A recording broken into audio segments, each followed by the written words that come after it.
"We need your bonus for your sister's IVF. $31,000, my dad said firmly. She deserves to be a mother. Before I could even respond, my sister cut in, her voice sharp with judgment. Unlike you, your kids were accidents. For a moment, I just sat there, stunned by the cruelty of it. Then something inside me shifted. I stood up quietly, reached for my coat, and looked at them both. You're right, I said. That was all I gave them. By the end of the week, I had resigned from my job, packed up my life, and moved to Seattle. I switched to remote work, built a new routine, and left everything and everyone behind without another word. Later, when they tried calling my old office, looking for me like nothing had happened, I was already gone. It's one thing for your family to disappoint you, to let you down, but it's an entirely different, soul-crushing kind of wound when they actively, intentionally exclude your child, right in front of your eyes. The afternoon sun, usually a warm, comforting blanket over my parents' suburban backyard, felt like a harsh spotlight that day, illuminating every uncomfortable silence, every forced smile. The air, typically thick with the smell of grilled burgers and fresh-cut grass, suddenly turned heavy, suffocating, with the weight of unspoken tension. This was supposed to be Cousin's Day, a joyful gathering. My son, Leo, had even proudly taped his hand-drawn sign, Cuz Day, with little stick figures holding hands, to the fridge. After lunch, with bellies full of burgers and watermelon, my dad, Arthur, stood up, a stack of thick white envelopes in his hand. Okay, big surprise, he announced, a performative twinkle in his eye. Wristbands for the aqua park next weekend. A chorus of excited screams erupted from the kids. Arthur started calling names, handing out envelopes with his blocky handwriting scrawled across them. My daughter, Chloe, was first. She tore hers open, pulling out a bright red wristband, waving it at Leo with a huge, innocent smile.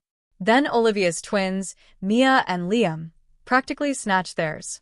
Jake's boy, Owen, got his, followed by our cousin Maria's little Ava, who we all adored.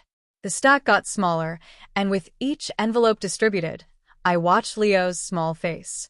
It opened like a flower in anticipation, then, slowly, meticulously, folded up tight. When Arthur finally sat down, there were no envelopes left. None. Leo kept his smile, that brave, fragile smile kids wear when they're desperately trying to hold back tears. It's okay, he whispered to me, tugging at the collar of his t-shirt, his nervous habit. His eyes, though, were fixed on the vibrant red bands now adorning the other kids' wrists, then drifted to his crooked sign on the fridge.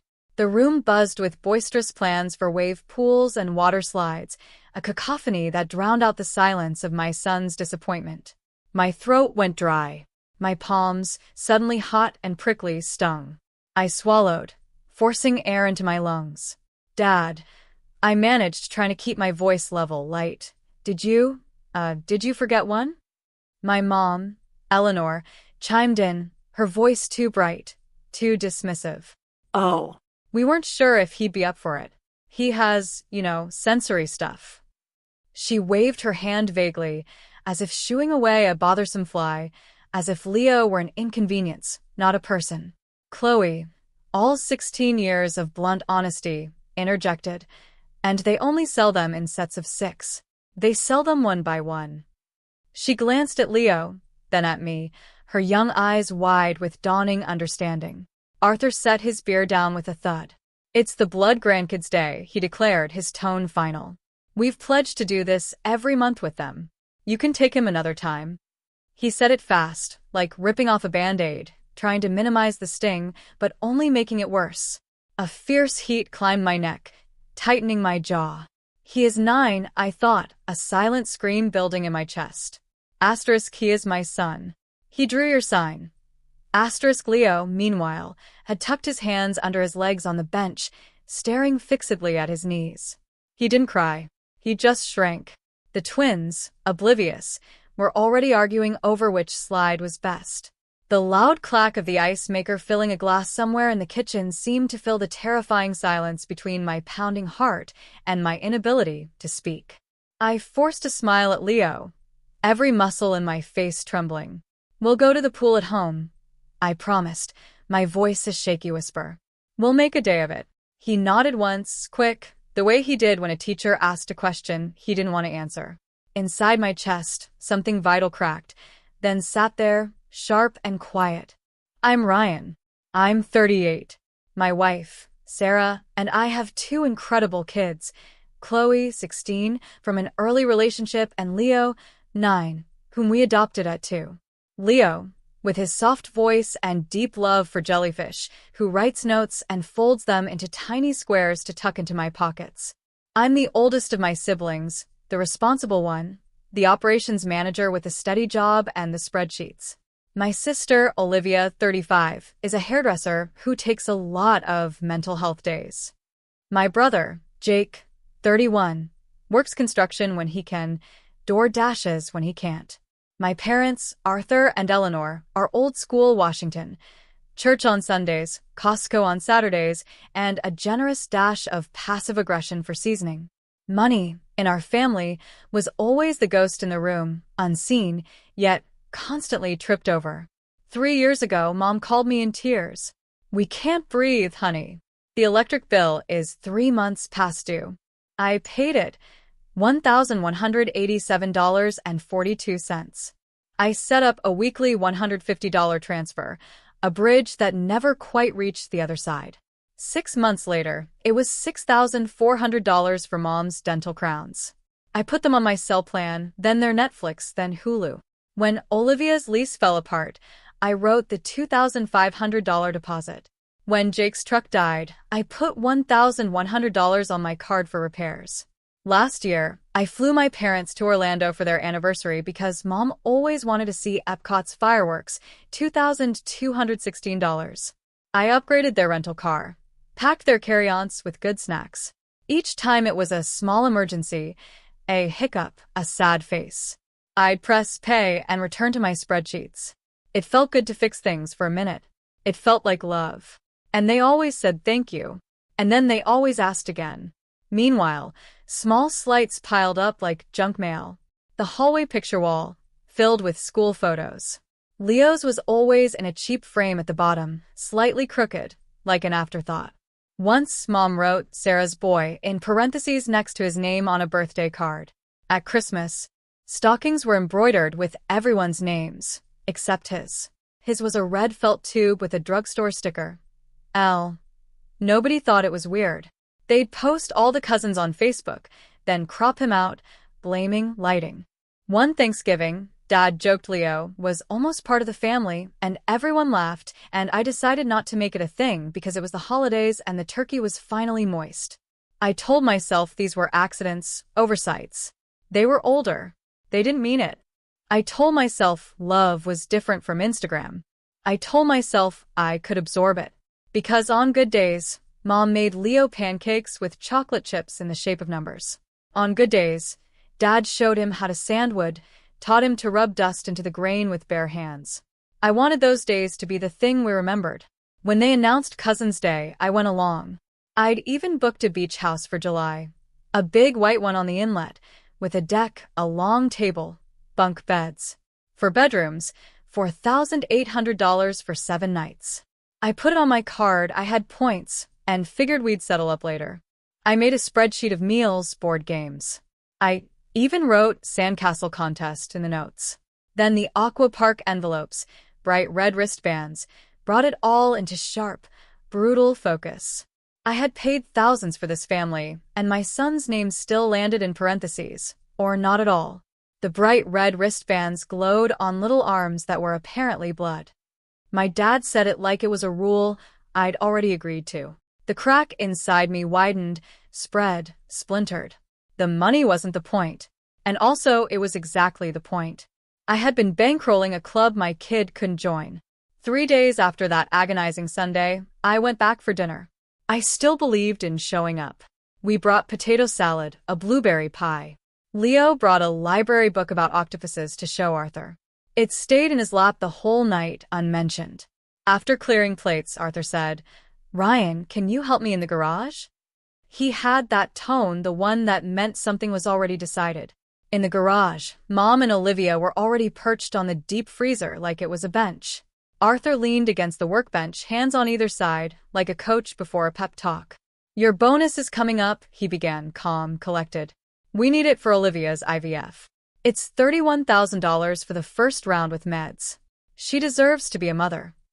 He pulled a printout from his pocket, smoothing it on the bench. Clinic fee, meds, labs, $31,020 before incidentals. He pointed at the total with a finger that smelled faintly of W-40. Before I could even process it, Olivia added, like a twisted joke, "Unlike you, Ryan, your kids were accidents." She laughed, once short, devoid of humor. "No offense." Mom made that face, like she'd swallowed a lemon. "Olivia," she chided, but only half-heartedly. My ears buzzed. In my head, I saw Chloe's tiny pink hat from the hospital gift shop because we hadn't had time to plan. I saw Leo at 2, clutching a stuffed dog at the foster home, me shaking like a leaf, about to become a mother on purpose with paperwork and shoes and everything. Accident. That's what they called my life? Arthur misread my silence as negotiation. "Last year, your bonus was what? 33? You can live off your salary. We already promised Olivia it's covered, so she can start in May. We're all pitching in." He paused, spreading his hands. "Well, you'll cover the big piece." "We all," meaning me. He repeated the mantra. "Blood is blood. We need to keep the line going." He said it the way he'd said, "It's the Blood Grandkids Day."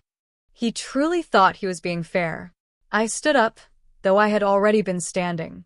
My legs felt like I'd just stepped off a boat. My hand found the edge of my coat on a hook, and it felt like fate. I slid my arms in slowly. Every movement was a deliberate decision. "You're right," I said, my voice sounding like it belonged to someone else, thin and distant. "You're right." I walked back through the kitchen. The pie sat on the counter, one clean slice missing. Leo looked up from his unread octopus book, his mouth stained blueberry blue. "Can we go?" I asked him. He nodded instantly. He was always good at reading rooms. In the car, I started the engine with careful, precise hands. Leo stared out the window. "Do octopuses have families?" he asked. "Yes," I said, and then corrected myself because I didn't want to lie to him about anything ever again. "They have homes," I explained, "and they take care of their eggs." When he was in bed, I opened my laptop.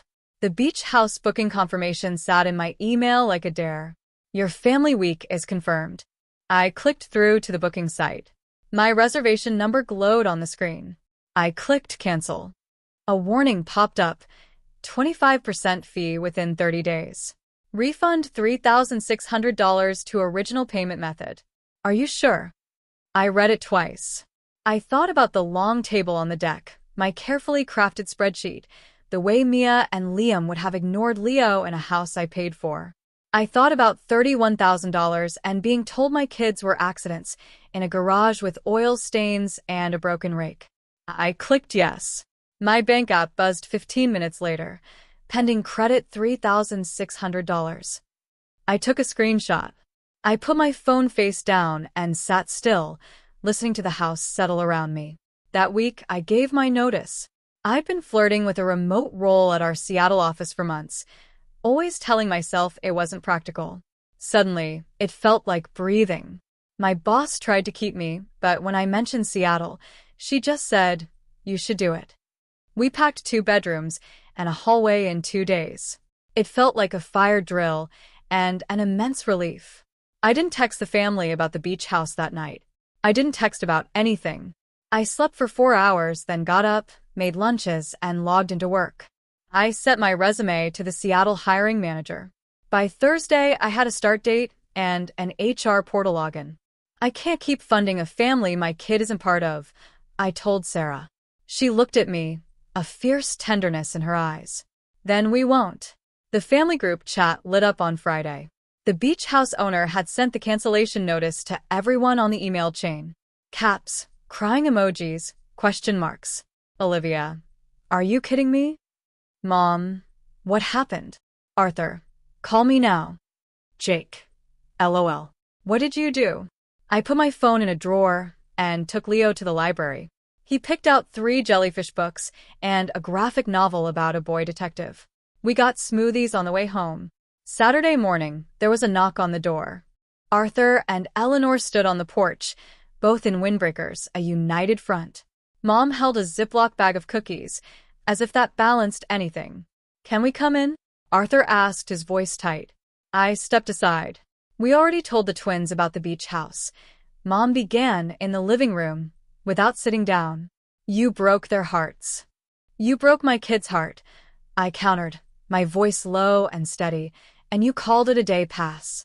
Arthur's face went hard around the mouth. "Don't be dramatic," he said. "It was one event." "It wasn't one event, Dad," I said, stepping closer. "It's a pattern. And I'm done paying for patterns that cut my kid out." "We needed your bonus for your sister's IVF," Arthur said, as if I had forgotten. "Are you really going to make Olivia wait? She deserves to be a mother." "I'm not your backup bank," I stated, my voice unwavering. "I'm not anyone's." He blinked slow. I watched the words land, and failed to grow. Mom reached for my arm. "We know you didn't mean to hurt anyone, but this is vindictive." "I'm protecting my child," I said, pulling my arm away. "That's my job." Arthur made a sound that was half laugh, half scuff. "Sarah put you up to this," he sneered. "She's always had a thing about my parenting." Sarah walked in then, wiping her hands on a dish towel. Her eyes were sharp, defiant. "I did actually," she said, her voice clear and strong. "I put him up to choosing his kid over you." They left angry. Mom forgot her cookies on the coffee table. I ate one later, just to see if sugar could change anything. It didn't. The phone rang at 4 o'clock that afternoon. It was my old boss. "Hey," she said, her voice amused. "Weird thing. Your dad called the office. Asked for me. Wanted me to talk some sense into you about family duties." I told him I can't discuss employees. Also, you don't work here anymore. I smiled so hard my cheeks ached. "Thanks for the heads up," I said. Sunday, my cousin Maria sent me a text. I saw the group chat. "I'm sorry. We'll see you wherever you are. My kids love Leo." She asked for our new address. When I sent it, she wrote, "We'll bring cookies, but not the kind that guilt you." We moved into our Seattle rental the next weekend. 2 bedrooms, a desk in the corner, a view of a busy street. The first night, we ate Chinese out of paper cartons on the kitchen floor. Chloe taped a poster above her bed. Leo taped one of his drawings. Me, Sarah, Chloe, him, and our cat, all in a row with 2 big smiles and big block letters on top. Home. Monday morning, I walked into my new remote job in the corner of the living room. HR, bless them, sent me a mug. The login worked on the first try. At lunch, I walked Leo to the park. He hung upside down on the monkey bars and told me facts about jellyfish, his voice louder, more confident than it had been in weeks. "They don't have brains," he said, then grinned. "But they still know where to go." The calls kept coming for a week, getting shorter and angrier. Olivia sent me a Venmo request for $31,000 with a baby emoji in the memo. I hit decline. She sent another, just a question mark. I declined again and turned off notifications. I wasn't cutting anyone off forever. I told myself that in the middle of the night, when I ordered new bath mats, I was setting one clear thing. I won't pay for a family event my kid can't attend. I won't fund a bloodline he's not allowed into. I won't mash a blueprint out of myself so someone else can build a house that doesn't have room for him. The deposit from the beach house sat in my account like a quiet, resolute yes. I didn't touch it. I thought about using it for a weekend somewhere, then decided to wait until Leo said where. A week later, he brought me a folded note. "Idea," it said, in his blocky handwriting. "Maybe our cousins that like us come here, and we do our own day." I wrote back, "Yes." He drew a smiley face wearing a crown. We hosted our own Cousin's Day the first Saturday in August. Not to be petty, just to start over. I set the folding table up in the little backyard, covered it with a blue plastic cloth from the dollar store. Chloe made a playlist. Sarah set a sprinkler so it arched over the grass like a small rainbow when the sun hit it just right. Maria showed up with her 2 kids, Max and Ella, and a tray of brownies. They barreled straight past my legs. Found the sprinkler like they were born to it. Chloe painted faces at the table. She put a jellyfish on Leo's arm, bright pink tentacles curling down his wrist. He kept showing it to me like it might disappear if I didn't look. "It's so cool," I said every time, and I meant it. We didn't have wristbands. We had clothespins with names. Everyone had one. I wrote Leo first, then Ella, then Max, then Chloe. I stuck them on a line like a little banner. I left 2 chairs empty at the table. Not as a dare. As an acknowledgement. I meant it when I told Mom, "My door isn't locked." But the chairs stayed empty that day. The sprinkler hissed. Kids yelled. Abby got very interested in the watermelon and then left again. Our cat slept on the windowsill like he was in a painting. After cake, store-bought, with blue icing that stained everyone's mouths, Leo brought out his library book about octopuses. He sat under the maple tree and read a paragraph to Maria's kids about eggs and how some mamas don't eat while they watch them. He said, "They still know where to go." He looked at me when he said it, like a private joke between us. I nodded. That night, when the house was quiet again and there were still wet footprints on the kitchen floor, I took the envelope of photos we had printed at the pharmacy. I arranged them on the fridge. All the cousins who came, all the smiles. I put Leo's drawing, the one that said home, right in the middle, and smoothed it flat with my hand. My phone buzzed on the counter. A text from Mom. A picture of the Aquapark kids, blurry behind a wave of foam. A caption that read, "Wish you were here." I typed, "We're doing great," and added a photo of Leo under the sprinkler, the jellyfish still visible on his arm. I didn't wait for a response. I didn't need one. I'm not a cruel person. I'm not a martyr. I'm a mother. I had been paying for a long time to belong to something that kept stepping over my child. I stopped. That's all. The beach house refund finally cleared, and I used part of it to buy a family membership to the aquarium. When the cards arrived in the mail, all 4 names were there in the little raised letters. The first one I pulled out said Elio, and I held it for a second longer than the rest. We hung them by the door on a key rack. Before our first visit, Leo tucked a note into my pocket. "Thank you," it said in his blocky handwriting. No dollars, no contracts, just that. It makes you wonder, doesn't it? How far is too far when it comes to family? When do you finally draw a line, not just for yourself, but for your children? What would you have done in my shoes? Let me know in the comments below.